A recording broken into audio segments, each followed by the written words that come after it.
कृपया करके चैनल को सब्सक्राइब कीजिए। जब जंगल की रहस्यमयी शाखाओं के बीच मिर्ची की तीखी गंध बसी हो और एक लड़की ध्यानस्थ घंटे को झूला बना ले, तो जान लो यह कोई साधारण तपस्या नहीं, बल्कि एक ऐसी यात्रा है जहां भक्ति और भूत एक ही मठरी में तले जाते हैं। जंगल से जाते समय रास्ते में वो चारों लोग किसी छोटे से गांव में पहुंचते हैं जो जंगल से कुछ ही दूरी पर था, जिसे विशेष रूप से सजाया गया है क्योंकि यहाँ आज एक प्रतियोगिता शुरू होने वाली है। सामने एक बैनर लगा है जिस पर लिखा है, श्री चुलबुल मठरी युद्ध प्रतियोगिता, वीरता का असली स्वाद।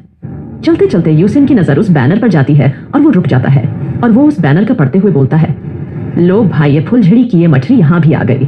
तभी प्रभाकर उससे पूछता है, क्या हुआ, तुम रुक क्यों गए? तभी यूसेन प्रभाकर से कहता है, जरा उस बैनर को तो देखो, क्या लिखा है उस पर। प्रभाकर उससे कहता है, ऐसा क्या लिखा है? फिर वो उस बैनर को देख के चौंक जाता है और कहता है, नहीं, ये नहीं हो सकता, ये मछली यहाँ भी आ गई, ये हमारा पीछा क्यों नहीं छोड़ती? तभी प्रभाकर कहता है, अगर ये बैनर फुलझड़ी ने देख लिया तो वो पक्का हमसे इस प्रतियोगिता में हिस्सा लेने के लिए कहेगी। वो दोनों बात कर रहे होते हैं कि तभी घोषक जोरदार आवाज में बोलता है, स्वागत है आप सभी का इस अद्वितीय मछली युद्ध प्रतियोगिता में, जहाँ लड़े जाएंगे न तलवार से न शस्त्र से, बल्कि मिर्ची से भरपूर फुलझड़ी स्पेशल मछली से। भीड़, ताली और सीटी बजाती है। तभी वहाँ फुलझड़ी और सूर्य नारायण आते हैं और फुलझड़ी उनसे कहती है, मैंने तुम दोनों के भी नाम इस प्रतियोगिता में लिखवा दिए हैं और अब तुम दोनों जल्दी से तैयार हो जाओ क्योंकि प्रतियोगिता शुरू होने वाली है।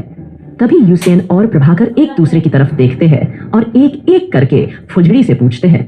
यूसेन पूछता है, क्या तुमने सच में हम दोनों को नाम इस प्रतियोगिता में लिखवा दिए या फिर तुम कोई माखौल कर रही हो? फुलझड़ी कहती है, सच में लिखवाए हैं, तुम दोनों के ही नहीं बल्कि हम सबके। तभी प्रभाकर उससे पूछता है, तुम्हें इस प्रतियोगिता के बारे में कैसे पता चला? फुलझड़ी कहती है, अरे ये तो मैंने यहाँ आते ही देख लिया था, ऐसी चीजें मेरी नजरों से बचती थोड़ी ही है। यहाँ आने पर सबसे पहले मेरी नजर इसी पर तो पड़ी और फिर मैंने जल्दी से जाकर हम सबके नाम प्रतियोगिता के लिए दर्ज करवा दिए। बहुत अच्छा काम किया ना मैंने? यूसेन मुंह बनाते हुए कहता है, हाँ बहुत अच्छा काम किया तुमने। प्रभाकर कहता है, वाह वाह, फुलझड़ी की जय। फुलझड़ी हंसते हुए कहती है, आज कोई हारा तो जंग नहीं, पानी मांगेगा। प्रतियोगी मंच पर 1 यूसेन थोड़ा घबराया हुआ है। 2 भोंपू सिंह गांव का आदमी अपने मुंह पर दही का टीका लगा कर आए हैं मिर्च शांत करने के लिए। 3 प्रभाकर और सूर्य नारायण अपना गीला रूमाल लेकर आए हैं, शायद आंखों की संभावित आंसू पोंछने के लिए।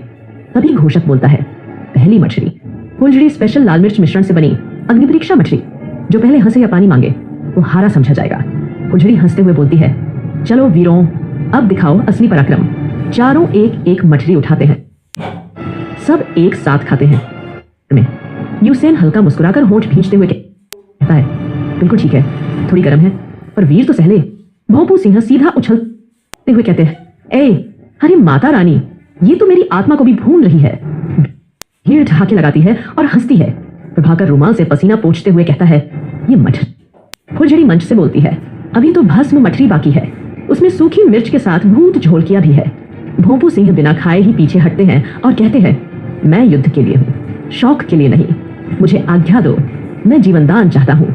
भीड़ और जज भी हंसते हैं। जज हंसकर कहते हैं, भोंपू सिंह विजयी नहीं, भूख से बच गए। अब बारी है यूसेन की।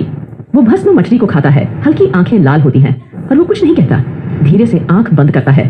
फुलझड़ी चिंतित होकर यूसेन से पूछती है, यूसेन ठीक हो?